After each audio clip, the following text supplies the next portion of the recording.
my Hmong is worse than Hmonglish, so I'm very embarrassed. So the presentation is going to be in English. But if you ask a question later, I do understand Hmong, so it's not completely lost. Yeah, thank you. So hereditary trauma, I don't even know how to say that in Hmong too, so, and the impacts of generations, I think, being Hmong is so unique. We have a deep, rich history that has been unwritten for so many years. And so how do we keep records of this, and how do we know, what is going on with our genes? So I'm very excited. Thank you so much for having me here. I have my notes as well. So before we start, I want to start with a grounding breathing exercise. This technique is called box breathing, and it really helps regulate a lot of your anxiety if you have depression, and kind of just helps you get grounded and be in the present moment. So it's also utilized by athletes and military personnel and just people who are looking to relax and get focused. So I'm going to have you all do a breathing exercise with me. So you're going to find a comfortable position, and you can close your eyes if you want, just to help you focus on your breathing. So I'm just going to go over the instructions, and then I'll let you count in your own heads because it's very distracting if somebody's counting for you. So what we're going to do is envision a box, right? And the first 4 seconds, you're going to take a deep breath and visualize your lungs expanding and filling up with air. And then you're going to hold it for 4 seconds. So imagine for 4 seconds it's moving and you're drawing a box, okay? Then you hold it for 4 and you really just feel that calmness in your body and the stillness. And then for 4 seconds you hold, and then exhale for 4 seconds. And you want to breathe through your mouth because that is pushing oxygen forward to your breath, to the forefront of your brain. And that's the logical thinking part of our brain, so we really want to emphasize that part. So for 4 seconds, exhale, and then another 4 seconds, hold, and then again, feel that cycle. So we're going to do that for 3 cycles. So inhale, hold for 4 seconds, hold for 4 seconds, exhale for 4 seconds, and hold for 4 seconds. So we're going to do that 3 times. And I'll let you do your breathing.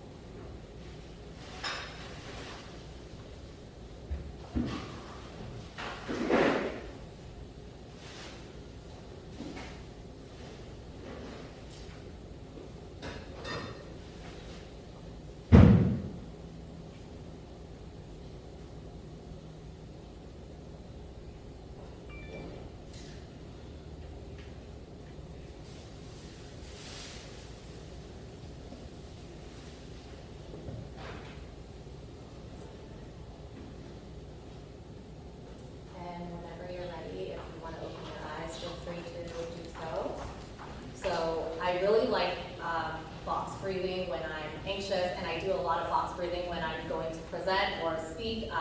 It's an irrational fear of public speaking for many people, and so it really helps regulate the nerves.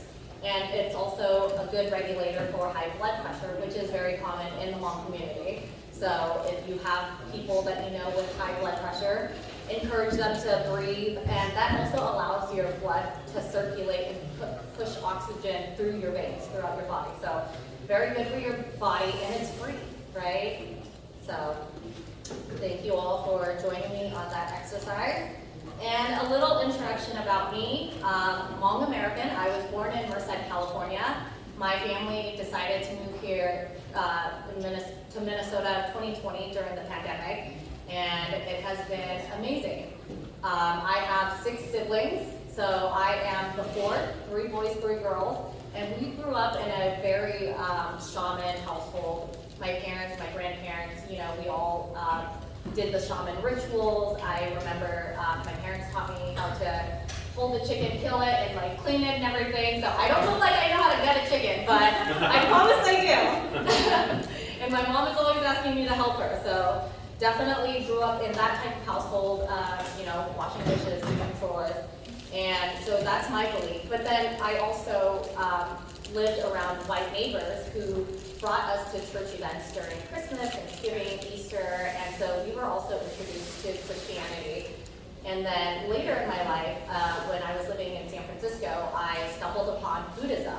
And that's kind of been the path that I've been taking lately, and the journey has just been very similar to shamanism, where we believe in a lot of spirits and souls and leading a life of, purity. And it's very simple. So religions, I think, we all miss the mark when we're fighting about, who's right, who's God is the one that's leading us. And I think the one universal thing we all have in common for religions is just be a good person, right? When it comes down to the core of it, just, you don't know what's at the end of life, and you don't want to end up in the wrong place, right?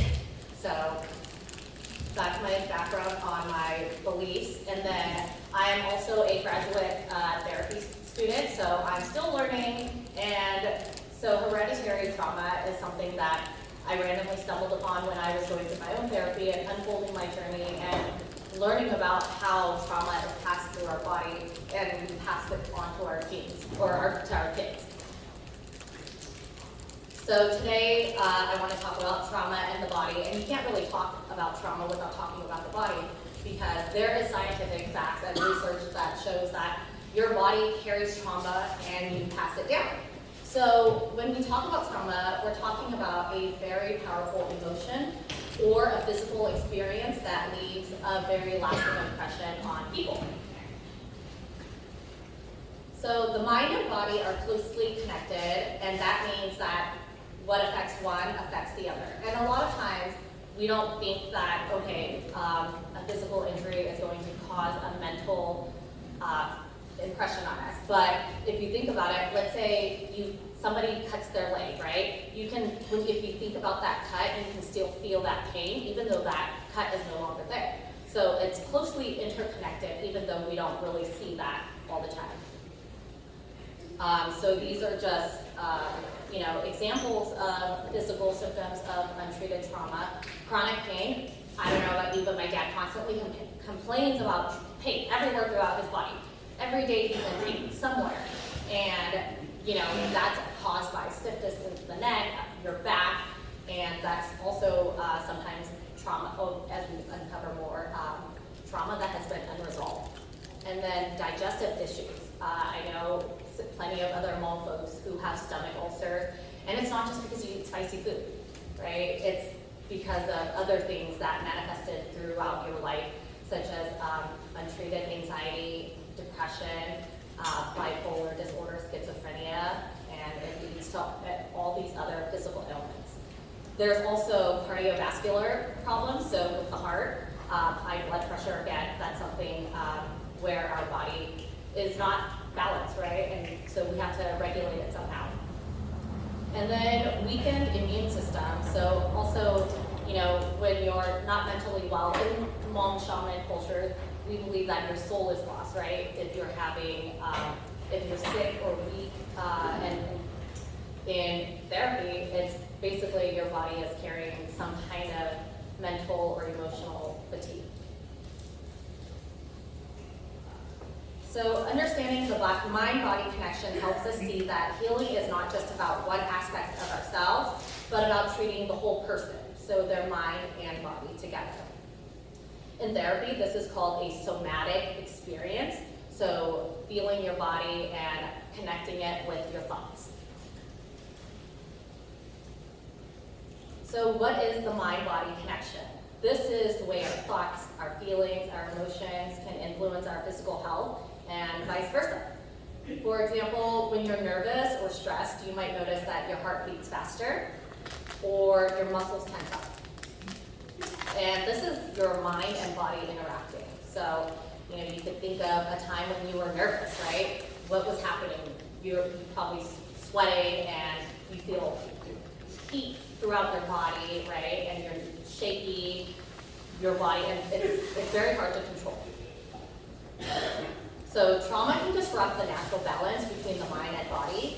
When someone experiences trauma, it can trigger strong emotions like fear, anger, or sadness. And these emotions just don't stay in the mind, they affect the body as well. The impacts of trauma can be both physical and emotional. So examples of physical impact, like I said earlier, is muscle tension, so causing stiff neck, shoulders, and back, digestive issues, leading to stomach aches, irritable bowel syndrome, and then heart problems, weakened immune system, again. And then the emotional impact, that can lead to anxiety, depression, schizophrenia, and all of these are it's symptoms that are caused by something deeper, right? And I think escaping as refugees from Laos, Thailand, and during the Vietnam War, a lot of our parents and grandparents and family life, they never talked about this. My parents still have a hard time talking about escaping the war and becoming refugees, and coming here. And so it's still very hard, and when they do begin to talk about it, they either get very triggered, they shut down, or they get very sad, and that's literally your body reacting to a memory that happened so long ago. So you can kind of see the mind-body connection there. The legacy of trauma in the Hmong community. We were, in war and conflict, and all of us understand and remember the history of what the Hmong have. We've only been in the U.S. for about 50 years, so the history is still very close to us. And many Hmong people have this shared history of trauma because they played a crucial role during the Civil War in Laos and assisting the U.S. military during the Vietnam War. So after the war, many Hmong were targeted by the new communist government in Laos, which led to persecution, displacement, and refugee status. This history of war and displacement contributed to significant trauma among the Hmong population, and there have been studies done on Holocaust survivors and also ancestors of slaves, right? And they have seen significant increases of physical diseases in these populations, and there's a scientific connection between the two of Holocaust survivors having higher anxiety, depression compared to people who have not had this type of history. So what is trauma or hereditary trauma? Hereditary trauma means that the stress and trauma experienced by one generation can affect the next. And what happens through, it happens through very different ways. So epigenetics, it changes.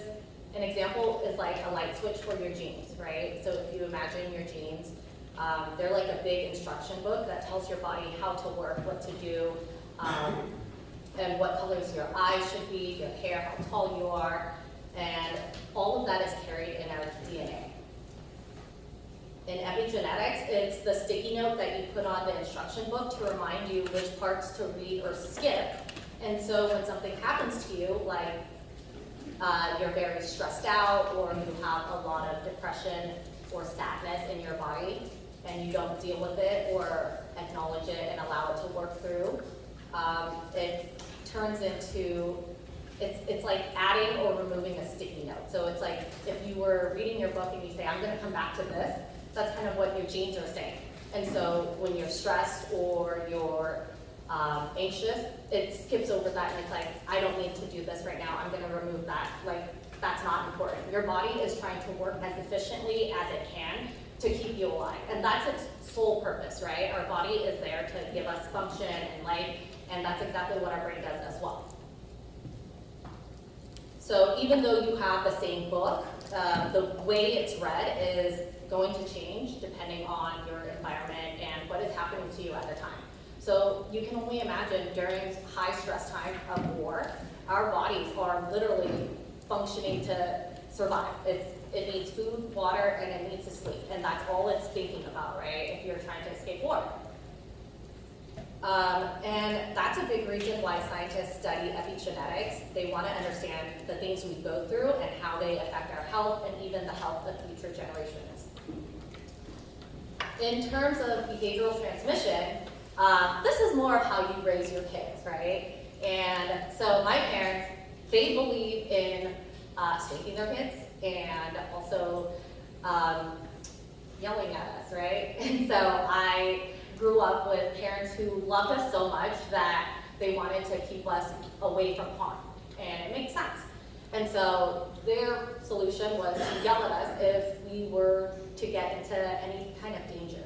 And so that creates, heightened anxiety and behaviors that shape our experiences. And so it also causes emotional withdrawal. And, for a period of my life, I was questioning why my parents were so mean to me and all of that. I didn't understand that they loved me, right? For me, it felt like, okay, they're just yelling at me because that's who they are. But no, really, they just care about me so much that that's the only thing they could think of. So children raised in these types of settings, in science or in therapy, it's called complex PTSD. And so it is all these complexities of being a minority, of assimilating here in the US while trying to maintain our cultural identity, right? So it's very hard, and that's why I think being Hmong is so unique, because we don't have that history of, we are from China, and we understand this, and we move as a unit because of this. We don't have a home base to refer our history to. So behavioral transmission, again, learned behaviors into adulthood. The effects of hereditary trauma. So there are many things that can come out of hereditary trauma, mental health issues, intergenerational transmission, cultural disconnect, physical health impacts, and hereditary trauma among Hmong individuals manifests in various different ways which affect all of these issues. Mental health, it's a direct result of the trauma experienced during the wars and the difficult journey to resettle in a new country.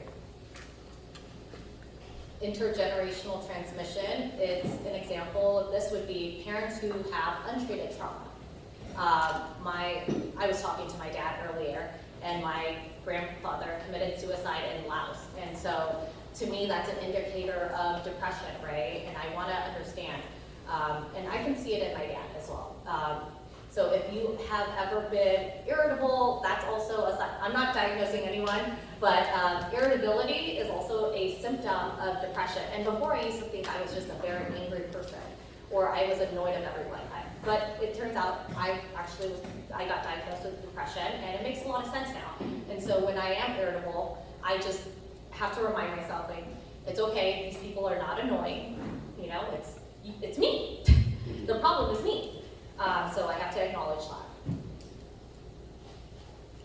And then cultural disconnect, right? That is displacement, which contributes to the ongoing stress and trauma experienced by subsequent or generations that come after as they navigate between their traditional Hmong culture and the demands of the new home country. Physical impact, as discussed before, stress and trauma experienced by Hmong refugees can lead to physical health problems, as discussed. So how do we begin addressing trauma in the Hmong community, right? I think it begins like here, where you're open and talking and sharing experiences, because when you hear somebody's story, that begins to shed a light on your own personal journey, and you start saying, hey, that sounds like something I'm going through. And when I started explaining the symptoms of depression to my dad, he was saying, oh, I don't know, there's no word for that, but I've experienced those. And he said, and it's not just that, right? There's so many other things, and I don't know how to say irritable in Hmong, and I can't just say, you're just grouchy, you're just mean. I can't say that because that doesn't translate directly. And so I want to work with Hmong people and to come up with ways to talk about our symptoms. And I think this is how you begin to set that path forward. So we also want to have trauma-informed care. We want to have representation in the mental health field. We want to have those people who look like us, who understand our experience, come in and listen to it, right? Because it's so hard. I've had white therapists, right? And I currently have a white therapist, but I sought an Asian therapist because I thought that they would have that connection and see, I wouldn't have to explain it as much. And for Hmong people, when I spoke to a few students, they were in high school, they said, we would love to see a therapist, but we're afraid they're going to report our experiences, and we're minors, and you do, as a therapist for minors, you should have reports if there is abuse, right? And so that can be scary.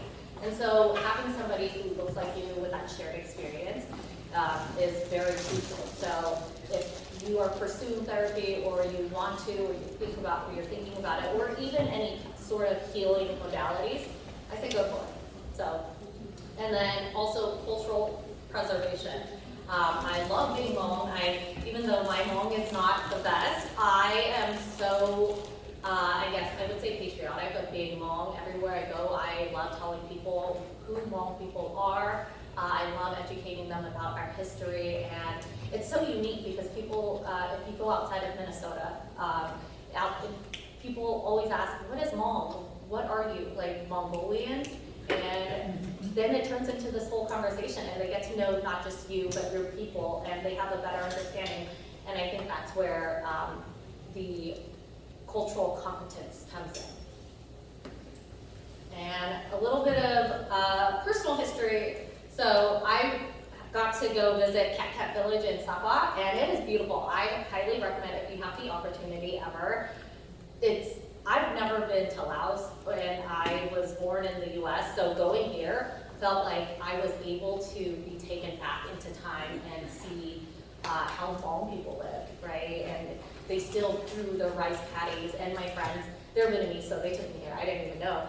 And they're like, that's so cool. Like the Hmong people, you guys are so proud of your cultural heritage that you keep, so many aspects of it. And Hmong people, they're so advanced. They have Wi-Fi throughout the city for free. I was so surprised. I was like, you guys live in these kinds of homes, but you have Wi-Fi. And everyone's on their phone. So it's so interesting. And these little girls, they're so cute. They are, I think they're gonna grow up. If they have the opportunity, they could be the best businesswomen in the world, because as soon as you hand them some kind of money, all of them come. And they're so cute that you can't deny it. And I'm just like, okay, I have to get a photo then. And again, just more photos. And then strategies for healing. So given our historical context, there are several factors that could lead or influence Hmong individuals to seek help. And that is, some of these things could be, cultural stigma. A lot of, like I said, a lot of Hmong people come from different backgrounds where discussing mental health is kind of taboo. If you say, oh, I'm feeling, not the best, and people will tell you, oh, just feel better, like just do better. And how do you do that when you're in this state where all you can think about is, I don't have money for groceries. How am I going to feed my kids, right? And that's Maslow, if you guys have heard or look into Maslow's hierarchy of needs, it's what do you need to feel safe, right? And that's shelter, food, and security. And so when those things are not balanced in your life, that's all your mind can go into. And so that can spiral into depression, anxiety, and cause other sorts of illnesses to manifest, physical and mental. Language barriers. Again, language is so tough, especially in Hmong. You can't, I don't personally know if there's a word for schizophrenia, bipolar, ADHD, or any of these mental health issues. So I don't even know how to begin to discuss this with my family. And I learned that I have ADHD. I got tested for it, and the doctor was like, yeah, you have it. And I was like, okay, one of my parents has it then, because it's genetics. And so, or both of them. So I can't even translate ADHD to my parents and let them know, like, maybe if you get tested, not that they would want to, but it would help make a lot of sense. It puts a lot of things into perspective.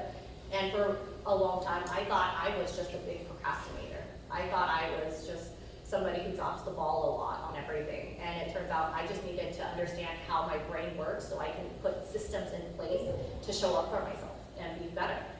So language barriers, if you are a Hmong expert, I would love to chat with you to learn more about how we can discuss mental health and have the general population understand this more, so it becomes more normal conversations in the home.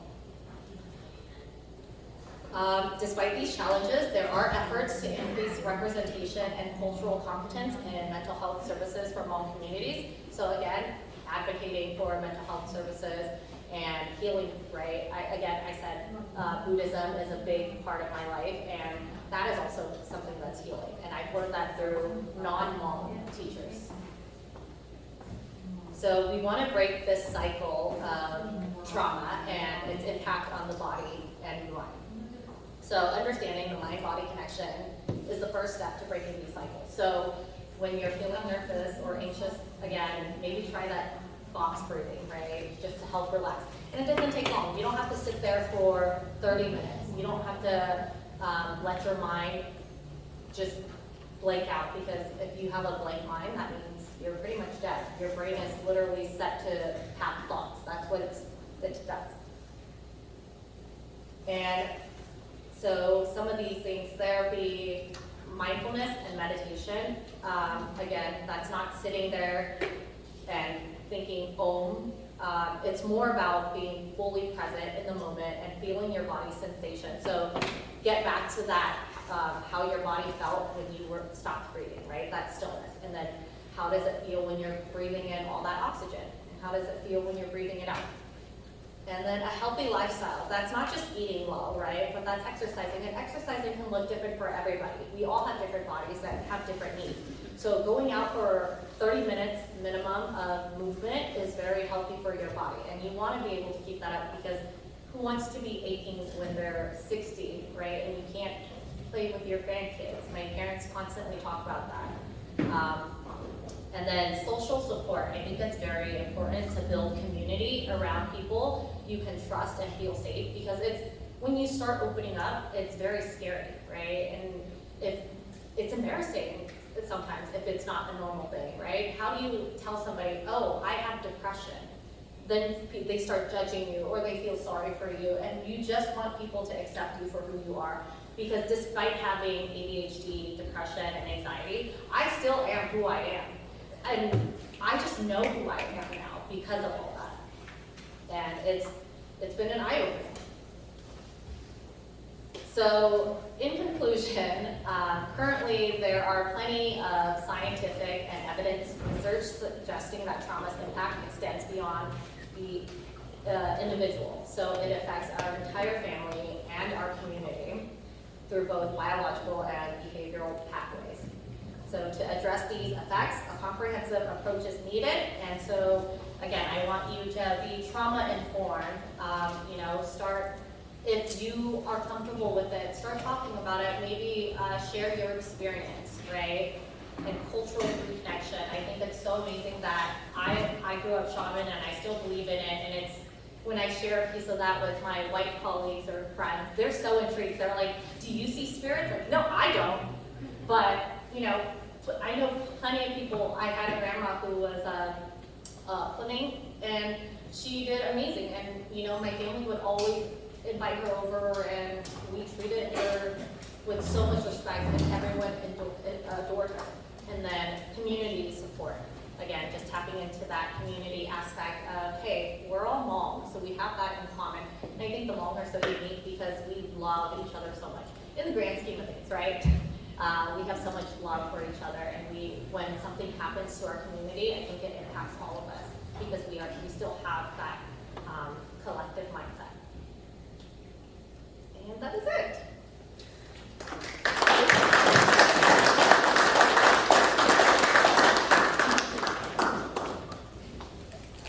Any questions? I know I probably have a few more minutes. Okay. Any questions?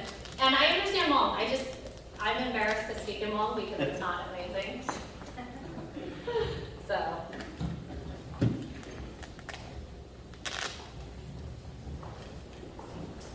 Question? Kulang din no. Trauma, generational trauma, and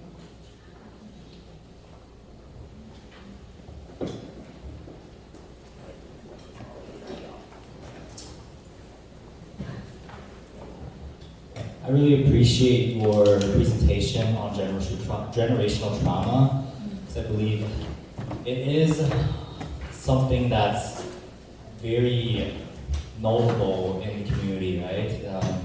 As refugees, as immigrants, a lot of these horrific events transmit into trauma, essentially, and trauma looks different. It can present differently, especially across cultures. What are your thoughts about that? Yeah, I thank you so much, and yeah, I definitely think trauma manifests in many ways, and it comes and shows up in many different ways, right? If you think about cancer, right? Not everyone has the same symptoms of cancer. Some have hair loss because of chemotherapy. Some don't even need chemotherapy, right? So it looks different, and when someone shares their experience, it may not sound the same, but it carries the same weight in the body. So anxiety, depression, it all looks different on a person. And like earlier, when we're talking about feng shui, we have to think about the individual, because you're not just treating the disease itself, you're treating the person, right? And we have to remember that we want to treat the person, not on because they have depression or they have signs of, bipolar. It's not who they are. It's just a part of them, and understanding that is beginning to treat the person holistically.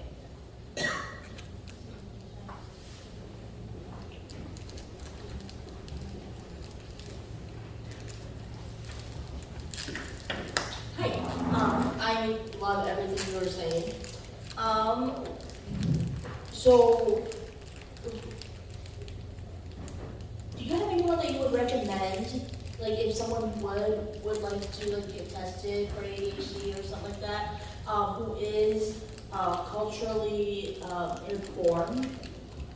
So ADHD testing would be through a psychologist, and it's the same standard testing. So I don't know translation-wise, maybe that's what you're asking, but I went through a white doctor, and it's a test.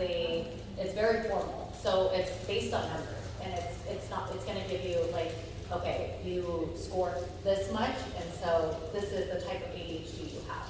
So if you think you are displaying it and you want to see a psychologist, you can. But a therapist will not diagnose you with ADHD. It'll have to be through a psychiatrist.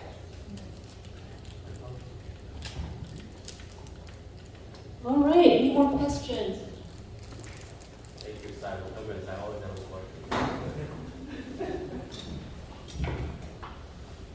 Well, I like your presentation. I'm glad that you brought this up because we know trauma has been a big impact within the Hmong community. Even myself, I think I grew up with trauma because I'm a child of refugee, immigrant, and veteran. And I think it, like scientifically proven that it's hereditary, and I feel that it creeps up on me. And I think growing up, it's been a big impact in my life growing up, with socializing or even just critically thinking. And I'm sensitive when it comes to certain things that happen in the TV or movies, primarily war. Because when you watch war, you have all these flux of emotional, just very, very hard emotional attack on you because your parents went through it, and I think you still feel that sensation or that emotion from them carrying to you. And I just feel very sensitive to some of those aspects. But how, within the Hmong community, how does elders deal with traumas like this, and how do you, I don't know if there's any research conducted regarding like helping elders in this regard? Yeah, thank you so much. I think it's so important to address our elders because they're the ones that were affected the most through all this, and they carry a lot of trauma. I think it's very hard, again, because there is not a direct translation of mental health illnesses and mental health related issues. So I think there are many therapists out there that are Hmong who know how to speak in Hmong, and I think they would be the best resources. But also there are so many resources now. NAMI, the organization, nonprofit mental health organization, they just started including Hmong translations in a lot of their resources. So the guides and free things online, it's NAMI, NAMI. They have Hmong translations on their website now. So I think they're incorporating Hmong teams to advocate, especially within Minnesota area because of how populated or how dense the population of Hmong people are. But to address your concerns about, triggers, I think that's something that's very common in a lot of Hmong communities because when not only did we escape from war, but we had to come here, and my parents in Merced, California, it was, they put the minorities together, right? So it was Black community and the Hmong community, and there was a lot of disagreements and fights, and that's why gangs became a thing, right? Because you had to build your community to protect each other. And so I think these different communities, we have to remember we are an accumulation of different learned behaviors and thoughts. And so the cultural competence has to come in. We have to reach out with open minds and see how other people are experiencing life. And so we all have different lenses that we're looking through. And I think remembering these triggers, it's a thought, right? And so when you are feeling triggered, I think that box breathing exercise would come in really handy. And so you want to tap into your body. What does it say? In that moment, your body is reacting to that thought. And the more you become aware of it, the better you can have a handle of it.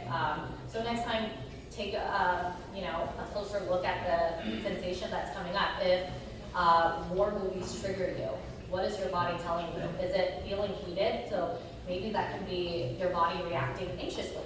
Or if it feels heavy, then that could be your body reacting in a very sad way, and you're feeling that grief and loss. Thank you. Yes, so I really appreciate your healing strategies. I've actually put some of those strategies, have embedded some of those strategies into my daily living. But my question to you is, how long is the healing process, right? And how do you know when you're healed? So I guess it's a really two-part question. Is how do you know when you've healed, and what happens after healing? Thank you for asking that. I think it's so important, right? Because healing is a journey. It's not a destination. There's not one day you're going to wake up and everything is sunshine and rainbows. I think we're always bombarded by just life. When something happens, we react as humans, and that's just our brain reacting to the situation and circumstances around us. I think we have come a long way with modern technology, and again, our brain is a mechanism used to protect us, and so there is no concrete answer of when you're healed. I think that's a very personal experience, and so it depends on the person. For me, when I started therapy and started meditating, I meditated in 2019, and the first year, I thought it was both. Nothing was happening. Nothing was changing. I was still, my mind was still as loud as ever. There was so much chatter, and I just kept going. I just kept showing up for myself because I didn't know what healing looks like, right? And healing or being healed looks different. And so after therapy and working with meditation teachers and coaches, healing for me looks like showing up for myself, staying committed to what I say I'm going to do, and being consistent. And so a lot of that was being able to understand how my mind works, and saying, this is what I have, this is who I am, and understanding your basics.